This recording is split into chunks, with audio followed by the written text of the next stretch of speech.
So we're here today to learn about some things that you can do in your classroom or your daycare center to have a more healthier environment.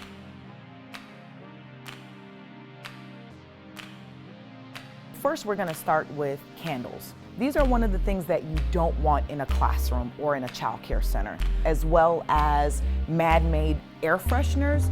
Those are huge asthma triggers. I know that at home I can't spray air fresheners or anything like that because my daughter has asthma. Smoking is a huge asthma trigger, so we don't tolerate or allow any smokers on the premises or even around the building. So we avoid the conditions that lead to excess moisture, which leads to mold and mildew, by using a ventilation system, as well as fans that are also placed throughout the classroom to avoid that excess moisture.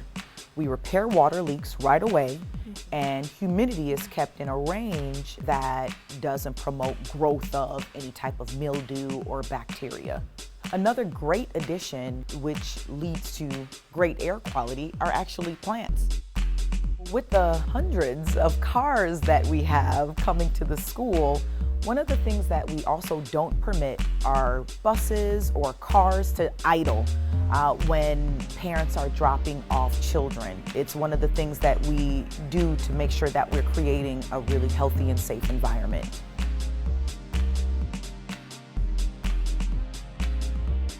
One of the things that we make sure that we use in the space are unscented, non-toxic, biodegradable cleaning products. So we're talking about vinegar and baking soda, as well as unscented soap. When we do have to use disinfecting and sanitizing products, it's best to use the least amount possible. And it's important to make sure that all labels and instructions are followed. One of the things that we also don't use are aerosol sprays. They release toxins into the air as well as perfumes, which are a big asthma trigger for children. So eventually we're gonna have to spruce up the classroom. And when we decide to paint, we make sure that we use products that contain zero or very little VOC. And what VOC stands for is volatile organic compound. And we always remember to never paint when children are present. We use chlorine bleach only when and where it is required by state law.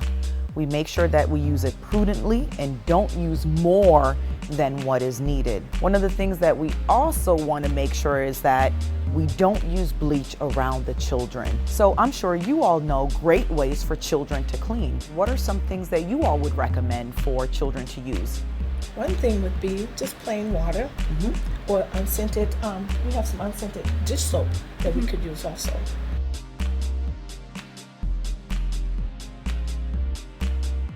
To avoid exposure to lead, one of the things that we do is that we do not use handmade or old or imported pottery. One of the things that we do is use new items that are made in the USA. So this is an example of a product that is made here and it poses no risk to lead. Since children play with toys all the time, what's important is that we make sure that toys do not contain lead. So a great way for us to do that is to go online and check to make sure products are safe, or you can purchase lead testing kits at home improvement stores or hardware stores. We use only cold water for drinking, cooking, and making baby formula. We flush all cooking and drinking outlets after long periods of non-use and regularly wash all areas around doors and windows.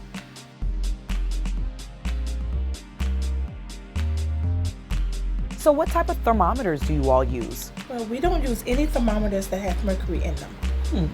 Instead, we use digital thermometers. That's excellent, because you definitely don't want to use thermometers that contain mercury. We also store and recycle all used batteries, as well as fluorescent bulbs and compact fluorescent bulbs, which also contains mercury.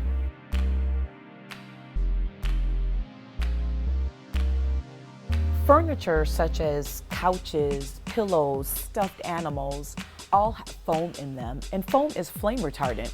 So one of the things that we want to make sure is that those pieces are in good condition. Wood furniture such as this is actually a great choice to use because you don't have to worry about flame retardants.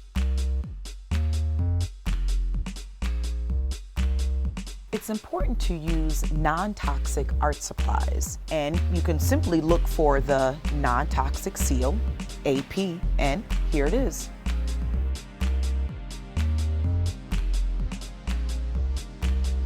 We also avoid toys that are made out of soft vinyl. You want to look for toys that are phthalate-free or PVC-free. When using the microwave, one of the things that you never want to do is use plastic wraps, plastic bowls, or even plastic bags to heat up their food. You always want to use ceramic bowls and glass containers to use in the microwave. We also use baby bottles made out of glass, or we make sure that it's BPA free.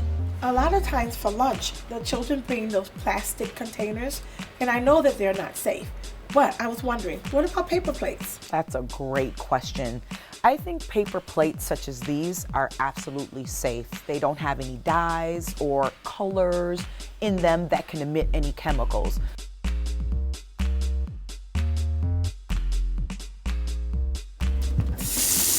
At school, the children prepare their snacks themselves. So we show them how to wash the fruit to make sure that it's free of pesticide. Use a fruit scrubbing brush, just the right size for their little hands, and they really enjoy cleaning their fruit and serving themselves or serving their friends. So all the things that we talked about today are techniques that we can use to provide an environment that's healthy, that's clean, and safe for the classroom. Thank you!